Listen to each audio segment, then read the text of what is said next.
अस्सलामुअलैकुम। पेशे खिदमत है अमलियात की दुनिया बाय नागी बीए। कहानी नंबर 1, ताबूत का कैदी। चलते चलते मियाँ जी ने गंभीर लहजे में मुझे एक बार फिर समझाया था, नागी पुत्र तेरा इल्म अभी कच्चा है, तू जिद करके जा तो रहा है, लेकिन मेरे बच्चे ज़रा पाँव जमा कर रखना। हरामजादी पिछल पैरी है, वो किसी रूप में तुम्हारे सामने और पीछे से तुझे धोखा दे सकती है, उसका भरोसा न करना। और हाँ, मैंने तुझे जिस जगह पर बैठने को कहा वहीं पर बैठना। अल्लाह नसीब करे तेरे दादा भी वहाँ बैठकर चिल्ला काटा करते थे। उस्ताद मुराद ने भी मुझे कहा था, मुझे साथ ले चलो, 1 और 1 11 होते हैं, मगर मैंने दोनों की नहीं सुनी थी। ये रात बड़ी कहरनाक थी, पूरा शहर अंधेरे में डूबा हुआ था। रात आखिरी पहर में दाखिल हो रही थी। मैं अभी मियानी साहब से 1 कोस दूर ही था जब रात के सन्नाटे में मेरे दिलो दिमाग पर खौफ के पहरे बैठने लगे, मगर मैं ज़ेरे लब वज़ाइफ की गर्दान किए आगे ही आगे बढ़ रहा था। कब्रिस्तान से झींगरों और कुत्तों के शोर से माहौल में कोहराम सा मचा हुआ था और कुछ यही आलम मेरे अंदर भी बरपा था। मैं आज जिस गर्ज से मियानी साहिब में चौकी लगाने जा रहा था उस पर मेरी ज़िंदगी का दारोमदार था। अपने इंतकाम की आग बुझाने और उस बदरू से मासूम जानों के खून का बदला लेने के लिए, अपने जीवन का एक नया खेल खेलने के लिए आग के उस दरिया में कूदने जा रहा था जिसने मेरे आशियाने की खुशियों को अपनी जालिम लहरों में लेकर गर्क कर दिया था। मेरी ज़ुबान पर वज़ाइफ थे और दिलो दिमाग में कोहराम सा बरपा था। यादें थीं जो मेरे अंदर के ज्वालामुखी को बाहर उगलने के लिए बेताब थीं। मैं खुदा से इस तौफीक की दुआ मांग रहा था कि जिसकी मदद से मैं उस जालिम बदरू को जहन्नुम वासिल कर सकता था। मैं जैन मंदिर से बहुत आगे निकल गया। उस ज़माने में लाहौर की ये आबादी इतनी गुंजान नहीं थी। चबुर्जी कुशादा और वीरान इलाका था। मेरे बाएं तरफ मजंग की आबादी थी। मैं जूं वहाँ से गुजर रहा था, रात के स्याह अंधेरों में से बहुत से नादीदा वजूद लहराते हुए नाचते हुए दिखाई देने लगे थे। मुझे लगा जैसे वो बदरू मेरे इस्तकबाल के लिए जश्न का एहतमाम कर रही है। फिजा में मनहूस जानवरों की करबनाक चीखें गूंज रही थीं, तो अंधेरों में लिपटे बेईमाना वजूद भूखी नज़रों से मुझे घूर रहे थे। मैंने अपना ख्याल फौरन वज़ाइफ पर मरकूज कर दिया और दिलो दिमाग को यकसुई के साथ वज़ाइफ के ज़ेरे असर कर दिया। मैं जब मियानी साहब की खस्ता हाल कब्रों के पास पहुंचा तो मेरा पूरा बदन पसीने से भीग चुका था। मैंने सुबह ही उस जगह का तयन कर लिया था जहां मुझे बैठना था। मैं चौबुर्जी और मजंग के दरमियान वाक़े मियानी साहब की घाटी पर पहुंचकर बरगद के उस सदियों पुराने शजरे जुल्मत के नीचे बैठ गया। यहाँ ना जाने कितने आमिलों ने चौकियाँ लगाकर खान में बर्बाद बदरूहों को जहन्नुम वासिल किया था। ये जोगियों का स्थान था। ईसाई और हिंदू आमिल अमूमन यहाँ बैठा करते थे। मियाँ जी ने मुझे इस बरगद के दरख्त के बारे में आगाह कर दिया था कि इस पर ईसाई जिन्नात की एक पक्षी यानी कबीला भी रहती है और कई बदरूहों को जलाकर उनकी राख इस आसे भी दरख्त के तने में दफन है। बरगद के पास सरसों का एक बड़ा सा दिया रोशन था जिसकी मलगजी रोशनी ने मुहिब घने आसे भी दरख्त का माहौल इंतहाई पुरस्कार बना दिया था।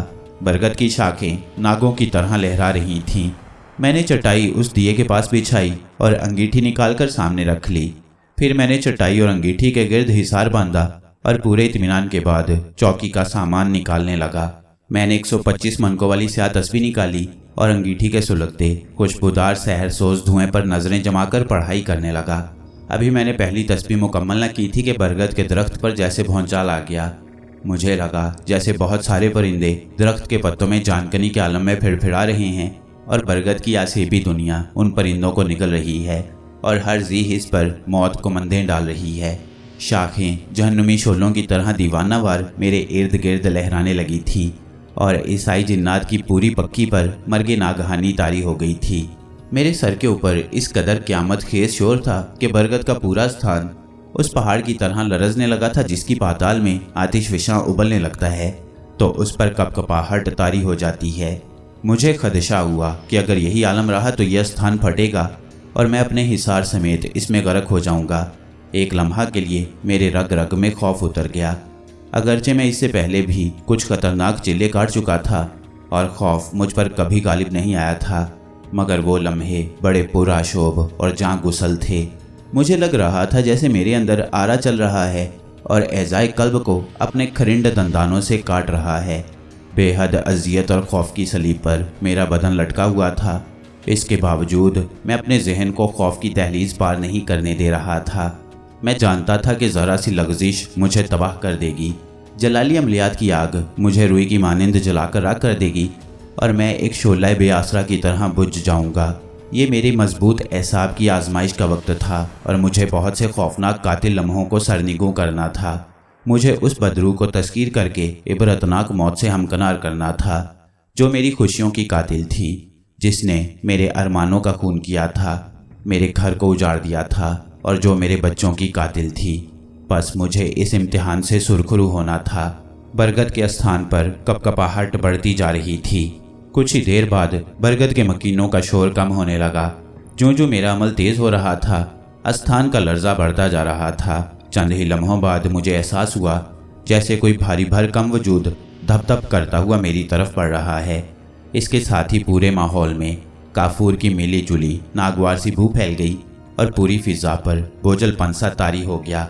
मुझे जैसे इन्हीं लम्हात का इंतज़ार था। मेरी पढ़ाई का तीर ठीक बैठा था। मैंने आंखें खोल दी तो इसके साथ ही स्थान की कपकपाहट भी रुक गई। अंगीठी का धुआं एक तबीज सी चादर की तरह मेरे इर्द गिर्द फैल गया। मैंने अपनी आंखें समात की रहनुमाई में उस जानिब मरकूज करके पढ़ाई शुरू कर दी जिधर से वो वजूद नागहां आ रहा था। हाजिर हो जा, आ जा, आगे और आगे। मेरी बोझल और कहर में गरका आवाज़ गूंजी। मुझे लगा जैसे मेरे अंदर से कोई और बोल रहा है। मुझे अपना आप अजनबी सा लगा। मैंने पढ़ाई के दौरान 2 बार ये जुमला बोला था, फिर 1-2 सानिये बाद ही दबीज धुएं में कफन बरदार एक तवीलुल कामत वजूद सर पर ताबूत उठाए हुए मेरी तरफ बढ़ आया। वो जैसे बहुत लंबी मुसाफतें तय करके आया था, बुरी तरह कांप रहा था। उसकी बोझल और गंभीर आवाज़ से स्थान के माहौल पर सनसनाहट दौड़ गई। वो हिसार से बाहर अंगीठी के सामने आकर रुक गया। ताबूत हिसार के बाहर रखकर और दोनों हाथ बांधकर बुड़बुड़ाया, आका मेरे लिए क्या हुक्म है? अपना हिस्सा ले और चला जा। मैंने सख्त लहजे में कहा और फिर थैले में से 7 दानों से बना हुआ पुतला उसकी जानिब फेंक दिया। वो नदीदों की तरह झपटा और गायब हो गया। मैं जल्दी से उठा और आसमान की तरफ देखा। नौचंदी रात अपने जोबन पर थी। मेरी समातों और बसारतों की बंदिश खुल गई थी। मैं अब कायनाती असरार में सरगर्दा मख्फी मखलूक को देख सकता था। हवाई मखलूक आसमान पर चहलें करती घूम फिर रही थी। मैंने मखसूस अमल पढ़ा और फिर ताबूत को हिसार के अंदर खींचकर ताबूत का ढक्कन खोल दिया। फिर मैंने ताबूत में दफन होने से पहले आखिरी बार पढ़ाई की और वजीफ़ा पढ़ते हुए माश के दाने ताबूत के चारों तरफ फैला दिए थे। मुश्क काफूर का छिड़काव भी कर दिया था। ताबूत वाली जगह को अगर की खुशबू से महका दिया और मैं दम बखुद सा सपुर्दगी के अंदाज में मौत के ताबूत में लेट गया और ज़ेरे लब उस कातिला की हाजिरी के लिए वजीफ़ा पढ़ने लगा। ताबूत में मौत का सुकून और घुप अंधेरा था। हवा का एक झोंका भी दाखिल नहीं हो रहा था।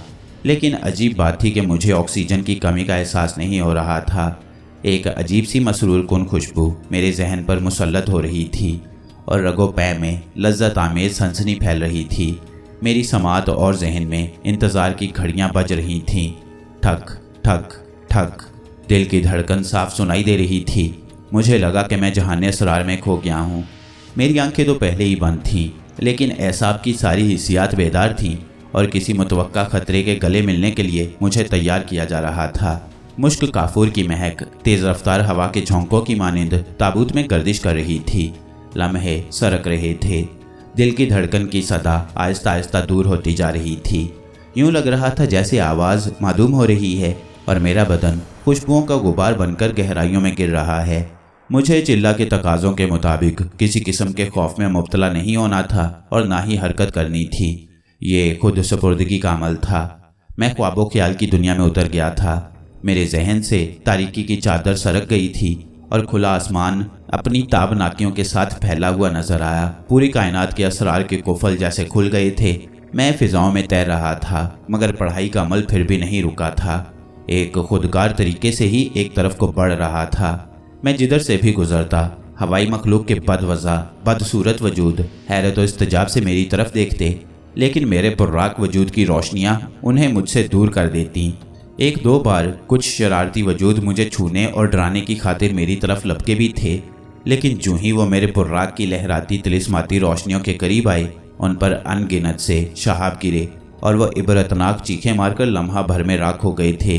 ताहत नज़र अर्ज़ो समा की वसअतें जलवाए फ़कन थीं। मैं फिजाओं के सीने पर उतरता हुआ एक जानिब को बढ़ने लगा तो उसी लम्हे नौचंदी रात का शबाब उतरने लगा, जिससे पूरे माहौल में बेचैनी और बेकरारी बढ़ गई। मैंने देखा कि जिधर को मुझे ले जा रहा था, दूर बहुत दूर एक खंडर नुमा इमारत है जिस पर सोने का कलिस नुमाया है। किसी गमज़दा बेवा की तरह उदास नजर आ रहा है। कुछ ही देर बाद नादीदा रहनुमा कुव्वतें मुझे उस खंडर में ले गईं। मैं करीब पहुंचा तो ये एक मंदिर की इमारत थी जिस पर काई और मकड़ियों के जाले जाल की तरह फैले हुए थे। मंदिर से बाहर इंसानों की खोपड़ियां और हड्डियां बिखरी पड़ी थीं। मंदिर की इमारत नागवार बू में सांसें ले रही थी। मैं मंदिर के बड़े से दरवाजे के सामने उतरा तो दरवाज़ा बेआवाज़ सदा के साथ धीरे धीरे खुल गया और नागवार बू का भभका बाहर को निकला। मैं दरवाजे के अंदर दाखिल हुआ। गहरे नारंगी रंग का धुआं फैला हुआ था। मैं जूं आगे बढ़ रहा था, धुएं में मेरा रास्ता बनता जा रहा था और मैं एक बड़े से कमरे के अंदर पहुंच गया। कमरे का माहौल देखकर मेरे लबों पर जहरनाक मुस्कुराहट तैर गई। मंदिर की नागवार फिजाओं के बरक्स कमरे का माहौल निहायत खुशबूदार एहसास लिए हुए था और निहायत आरास्ता फूलों से सजा हुआ कमरा, एक बड़ी सी मसहरी रेशमी पर्दे जिसके चारों तरफ लहरा रहे थे। मीठे मीठे सुरों में घंटियां बजने लगीं। बेखुद कर देने वाला माहौल था। मैं दरवाजे के दरमियान खड़ा हो गया तो मसहरी के पर्दे बेताबी से वालिहाना अंदाज में फैल गए और एक कमाल नाज़ाओं जमाल सिफ्त दोशीज़ा महीन लिबास में लिपटी हुई मसहरी पर बैठी हुई नजर आई। उसकी आंखों में अजीब सी वहशत अंगेज हवस आमेज चमक थी। ठहर क्यों गए हो, आगे आ जाओ, वो बोली तो फिजा में तरन्नुम जाग उठा। मैं आगे बढ़ा। मेरी चाल में तफाखर और खुमार था। जुबान उसके जलवा हुस्न के आगे गुंग हो गई थी। उस वक्त मुझे गुमान हुआ कि मैं जिसकी तलाश में आया हूँ ये वो नहीं है। पद्मनी तो नफरत व कराहत का मलगोपा, एक ऐसी बदरू है जिसको देखते ही घिन आती है। मगर ये शफाफ शबनमों जैसी मीठी दोशीज़ा कौन है? शायद मख्फी कुव्वतों ने इस मेहरबान वजूद को मेरी मदद के लिए भेजा है। वो अंगड़ाई लेकर उठी तो उसके रेशमी बदन की पोरों में आतिश जवानी से तलातम बरपा हुआ। उसका हर उज़्व बेबाक हो गया। इतनी मुकम्मल औरत मैंने ज़िंदगी में नहीं देखी थी। वो किसी मुसव्विर की ख्याली तस्वीरों जैसी थी। उसको देखकर जाहिद भी कुफर करने पर मजबूर हो जाता था। उसे देखते ही मैं खुद फरामोशी के आलम में खो गया। उस नाजनी परी जमाल अप्सरा ने मेरे पूरे बदन को अपने सहर में जकड़ लिया था। मैं दम बखुद हैरत से उस मुजस्मा फितरत को देख रहा था। आओ मेरे हमदम आगे बढ़ो, मैं कब से तुम्हारे इंतज़ार में प्यासी बैठी हूँ। उसकी आवाज़ जज्बात से मगलूब हो रही थी और वो जलपरी की तरह मखमली मसहरी पर बेकरारी से पहलू बदलने लगी। मैं किसी सहरज़दा मौकिल की तरह मसहरी के पास पहुंचा तो मेरी रगों में आतिश लहू भड़कने लगी। उसने नरम गुदाज शीरो शहद में गुंदा हुआ हाथ मेरी तरफ बढ़ाया और मैंने उसका हाथ बेख्तियारी से थाम लिया। उसने सिसकारी भरी तो आगे नफ्स मेरे बदन को यूं जलाने लगी जैसे आग से भड़कते तंदूर के पास मोम रख दिया जाए तो वो पिघलकर माया हो जाता है। उसने मेरा हाथ थामा तो मेरा पूरा बदन मोम की तरह पिघल गया। वो उठी, अपना चेहरा मेरे करीब लाकर बोली, तुम इतने बरसों से कहाँ थे? मैं खामोश किसी बुत की तरह उसका तमाज़त भरा चेहरा देखता रहा। उसने मेरे दोनों हाथ अपने गुदाज मखरूती हाथों में थाम लिए और उन्हें अपनी तपती आंखों पर लगाकर बोली, ये आंखें वस्ले हिजर में सुलग सुलग कर मोम हो गई हैं। उसकी आंखों से मोतियों जैसे आंसू गिरे और मेरे हाथों में जज्ब हो गए। मेरा दिल बेख्तियार हो गया। मैं अब आ गया हूँ ना? मेरे लबों से निकला। अब मुझे छोड़कर तो नहीं जाओगे? वो अपने करीब करके बेताबी से पूछने लगी। ना जाने उस वक्त क्या हुआ कि मैं मोम की तरह उसकी गुर्बत में पिघलता चला गया। मेरा नफ्स बहक गया और मुझे कुछ होश ना रहा कि मैं क्या कर रहा हूँ और मेरे साथ क्या हो रहा है। मुझे तो उस वक्त होश आया था जब हुस्ने आतिश रवा ने मुझे पानी पानी करके मेरे रूह को आबे गुनाह में गर्क कर दिया था। बस उस वक्त जब मैं गुनाहों नदामत की दलदल में डुबकियां खा रहा था, वो दिल फरेब हुस्न अपनी हकीकत के साथ आश्कार हो गया और उसने बेहद बेहिसाब बुलंद कहकहा लगाया। मैं जैसे होश में आ गया और चौंक कर उसकी जानिब देखा तो मुझ पर लर्जा तारी हो गया। मसहरी पर मैं जिसके कुर्ब की आग से मोम हो गया था, अब उसका जहन्नुमी पैरहन अयां हो गया था। कुछ लम्हे पहले जिसके हुस्ने दिल फरेब ने मेरे कल्बो नज़र को बदगुमा करके मगलूब कर लिया था, अब अपने मकरू खदोखाल के साथ नुमाया हो गया था। वो मसहरी पर एक सरापा नफरत अपनी कहर सामानियों हकारतों के नशे में मगरूर हुए बैठा था। उसकी आंखों से शोले निकल रहे थे। उसका मकरू चेहरा मेरे सामने मकड़ी के जाले की तरह फैला हुआ था। खुशबुओं की बजाय ताफून आमेज बू का एहसास बढ़ गया था। वो सरापाए आग, नफरत और जलाल का रूप पद्मनी मुझे दगा दे गई थी, मुझे मात हो गई थी। मैं अपने चिल्ले की रियाजतों के अंबार तले दब गया था। पद्मनी फतह से चूर थी। वो किसी फाते दरिंदे की तरह डकराई और बोली, मैंने तेरी शक्ति, तेरा मान, तेरा ज्ञान और तेरा स्थान पलीद कर दिया, तबाह कर दिया, तुझे बर्बाद कर दिया। उसका कहर व नफरत की मस्ती में डूबा कह कहा मुझे जिल्लतनाक शिकस्त से दो चार कर गया था। मैंने बेबसी के आलम में खुद को मजतमा करने की कोशिश की और उसके बाल अपनी मुट्ठी में जकड़ने लगा, लेकिन उसने मेरा हाथ झटक दिया और मैं मसहरी से नीचे गिर गया। मेरी हैसियत बर्फीली सर्दी में ठिठुरते हुए उस नौमौलूद बच्चे की सी हो गई थी जिसके ऊपर से भारी लिहाफ उतार कर बेदर्दी से बाहर फेंक दिया जाए। नदामत और शर्मिंदगी की लहर ने मुझे झंझोड़ कर रख दिया था और फिर मैंने अपनी हैसियत का इदराक करते ही उस काफिले की जानिब देखा जो अपने खबासत बातिन की खबासतों के साथ मेरे सर पर खड़ी थी। पद्मनी, मैं तुझे जिंदा नहीं छोड़ूंगा, मैं हामता कामता हुआ बोला तो उसने इस्तेहज़ाई कहकहा लगाया और फिर नफरत से भरपूर निगाह मुझ पर डाली और बोली, अब तू मुझे कोई नहीं मार सकेगा। निहाल शाह की पूरी नस्ल भी मुझे मारने पर लग जाए तो मैं उसके हाथ ना आ सकूंगी। पद्मनी 2 कदम पीछे हटकर नफरत से धाड़ी, मैं तुझे वापस भेज रही हूँ, तुम्हें इबरत की तस्वीर बनाकर जाओ और अपने मियाँ जी और उस काले नामुराद से कहो वो तुम्हें ऐसा ज्ञानी बना दें, ऐसा इल्म सिखा दें जो पद्मनी को जलाकर राख कर सके। जाओ और उस लम्हे का इंतजार करो जब मैं दोबारा तेरी खुशियाँ छीनने आऊँगी। अब मैं हर काली मंगल को तेरे पास आया करूँगी और तुम मेरी प्यासी और सुलगती आत्मा की आग बुझाया करोगे। आज पद्मनी ने सदियों बाद एक मनुष्य के वजूद से वो कुछ हासिल कर लिया है जिसकी तमन्ना में वो जलकर मर गई। सुनो, जाने से पहले ये सुनते जाओ कि तुम्हारे बाबा निहाल शाह ने अगर मुझे मेरे बदन को छू लिया होता और मुझसे ब्याह रिचा लिया होता तो मैं उसके इवज तुम्हारे खानदान की रक्षा करती। पद्मनी, तू झूठ बोलती है। मेरे बाबा जी सरकार ने तुझे उस वक्त बख्श दिया था जब तू उनकी मौत बनकर उन पर नाजिल हुई थी, लेकिन उन्होंने तुम्हारे साथ रहमदिली का सलूक किया। तूने उनसे इल्म सीखने की भीख मांगी और उन्होंने तुझे ना सिर्फ पनाह दी बल्कि इल्म सिखाने शुरू किए। ऐ जालिम बदरू, तू अपनी शरारतों और शैतानियों के बायस बाबा जी की नज़रों से गिर गई थी। तू अपनी आग में खुद जल गई और उसका इल्ज़ाम बाबा जी को देती है। तूने मेरे खानदान को अपनी नफरत का निशाना बनाया है, मेरे बच्चों को तूने मार डाला है। ऐ जालिम, तूने मासूम सिंध को बर्बाद कर दिया। खुदा की कसम, मैं तुझे जिंदा नहीं छोड़ूंगा। एक दिन तुझे पकड़ने में कामयाब हो गया तो तुझे जिल्लत की मौत मारूंगा। पद्मनी मेरी बात पर कहकह लगाती रही। मेरी बातों का उस पर कोई असर ना हुआ। मैंने अपनी कुव्वतों को यकजा करके अपने वजूद पर नज़र डाली तो मुझे अपनी पोर पोर में पद्मनी की गलाजत बिखरी हुई नजर आई। जालिम ने अपनी सदियों की प्यास बुझाने के लिए मुझे भरपूर तरीके से इस्तेमाल किया था। मैं अपनी कुव्वतों को यकजा न कर सका। मेरे नौरानी अलूम की ताकतें नाराज हो गई थीं। पद्मनी अपनी ख्वाबगाह में फातिह की तरह तनकर खड़ी थी और मैं फर्श पर बिखरा पड़ा था। मेरी रूह अपनी कम मायगी पर बिलक रही थी। मुझे ये एहसास कोड़े मारने लगा था कि मैंने मियाँ जी की हदायत पर अमल क्यों नहीं किया था। उन्होंने तो मुझे वाजे बता दिया था कि देख पुत्र, पद्मनी ना जाने किस रूप में तेरे सामने आई और तू उससे दगा खा जाए। अगर तू इस बार उसके धोखे में आ गया तो तुझे बहुत बड़ी कीमत अदा करना पड़ेगी। मैंने मियाँ जी की नसीहत को अपनी हठधर्मी की वजह से फरामोश कर दिया था और अब पद्मनी के रहमो करम पर बैठा बिलक रहा था। ना जाने मैं कब तक शर्मिंदगी की आग में जलता रहता कि अचानक मुझे पद्मनी की बुड़बुड़ाहट सुनाई दी। मैंने सर उठाकर देखा। उसके चेहरे पर अजियतनाक खिंचाव और घबराहट तारी हो गई थी। उसी लम्हा एक नौरानी हैवला उसके सामने आ खड़ा हुआ। उसके हाथ में एक लंबी सी छड़ी थी जिसकी नोक से आग का शोला निकल रहा था। हैवले ने छड़ी की नोक पद्मनी की तरफ की तो पद्मनी ने दिल खराश चीख मारी, अशरफ मियाँ, अगर तूने मुझे जलाया तो मैं तेरे नागी को मार डालूंगी। पद्मनी ने कर्बनाक आवाज़ में कहा तो हैवले ने छड़ी फिजा में रोक ली और उसका रुख ऊपर कर दिया।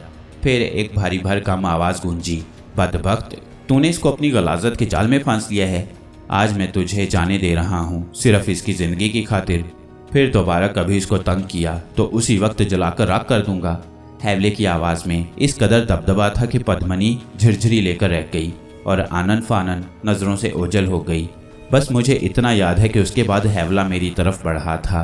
उसने छड़ी मेरी तरफ बढ़ाई तो मेरे जहन को जोरदार झटका लगा। यूं लगा जैसे मेरा वजूद गलाजत से बाहर निकल आया हो। मैं जोरदार चीख मारकर उठा तो मेरा सर किसी सख्त चीज से टकराया। मियाँ जी। मैंने आंखें खोली तो मेरे गिर्द घुप अंधेरा था और मेरा पूरा बदन मुर्दे की तरह तंग सी जगह पर अकड़ा पड़ा था। मानूस खुशबुएं मेरे गिर्द हनूस फैली हुई थीं। उसी लम्हे ढक से मेरे ऊपर कोई ढक्कन सा उठा तो मुझे याद आया कि मैं तो ताबूत में कैद होकर पढ़ाई कर रहा था। ताबूत का ढक्कन खुला तो दिए की रोशनी में दो वजूद खड़े हुए नजर आए। नागी, बाहर निकलो, मियाँ जी की आवाज़ सुनाई दी। ले, तू मेरा हाथ थाम ले। दूसरा वजूद उस्ताद मुराद का था। उसने हाथ आगे बढ़ाया, ताबूत से बाहर निकल आया।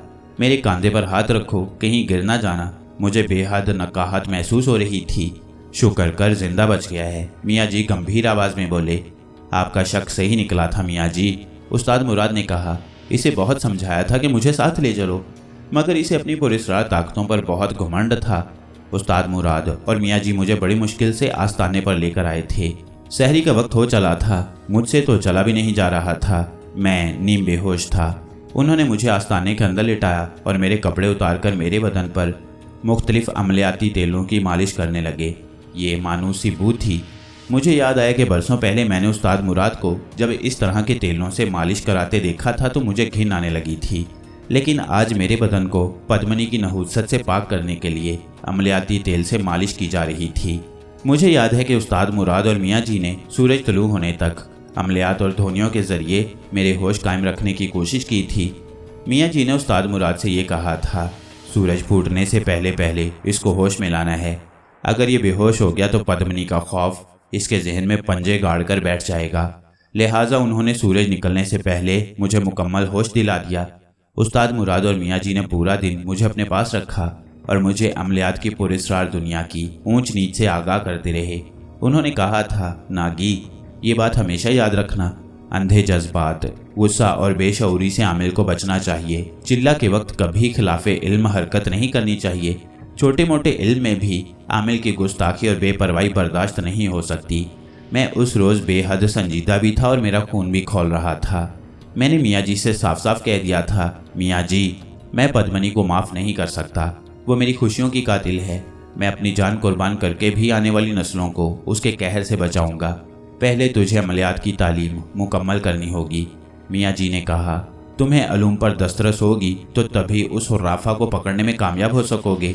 देखो, इल्म तो हमारे पास भी है, लेकिन बाज़ हालात में हमारी कुव्वतें बेबस हो जाती हैं। मियाँ जी ने इसकी वजूहात से मुझे आगाह किया और मुझे एहसास हो गया कि जब इंसान दो कश्तियों का सवार हो तो उसके डूब मरने का इम्कान भी होता है। एक वक्त में काले इल्म और नूरी इल्म सीखने वालों का यही हाल होता है। अगर एक आमिल सिर्फ नूरी इल्म हासिल करे तो गंदी कुव्वतें उस पर गालिब नहीं आ सकती। काले और सफ़ेद इल्म के मलगूबा से इस्तिफ़ादा करने वाला अमूमन काली ताकतों से मात खा जाता है।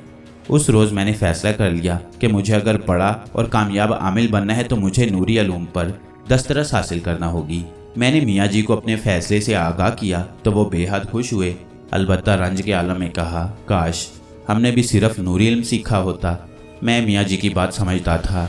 उन्होंने भी ख़ानदानी रवायत की तरह काले इल्म और नूरी इल्म से इस्तिफ़ादा किया था। इस इल्म के बाइस ही बाज़ औक़ात वो ताकतवर काली ताकतों को मुकम्मल तौर पर शिकस्त नहीं दे सकते थे। उस्ताद मुराद ने मेरे फ़ैसले को पसंद नहीं किया था। उसका कहना था कि मैं सिफली और नूरी दोनों अलूम सीखने का अमल जारी रखूं।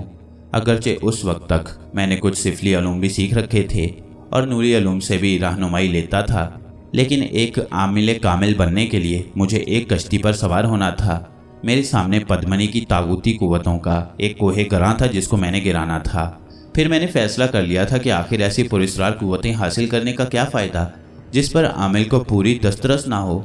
मैंने देख लिया था कि दुनिया में सिर्फ नूरी ताकतें ऐसी हैं जिन्हें ज़वाल नहीं आ सकता। काले अलूम वाला तो ज़िंदगी भर अजाबों से दोचार रहता और ज़िल्लतें उठाता है। मैंने नूरी अलूम और अमलियात की राह पर चलने से पहले अपनी बातनी गलाजतों को धोने का फ़ैसला किया। मियाँ जी ने मेरी भरपूर मदद की और मुझे वो रोशन राहें दिखा दी जिन पर चलकर मैं रूहानी अलूम का माहिर बन सकता था। मैं आपको अपनी इस आबीती में उन अलूम से आगाह करूँगा। ये एक लंबा, सब्र आज़मा और कठिन सफ़र था, मगर ये था बहुत समर आवर। रूहानी अलूम के लिए मज़ीद रहनुमाई के लिए मियाँ जी ने अपने ख़ानदानी आमिल जिन तिरतूश को भी बुलाया था और मुझे कई महीने तक उसके सपुर्द किया था। तिरतूश की निगरानी और सरपरस्ती में मुझे अजीबोगरीब तजुर्बात से भी गुजरना पड़ा था। ये कहानी अभी जारी है।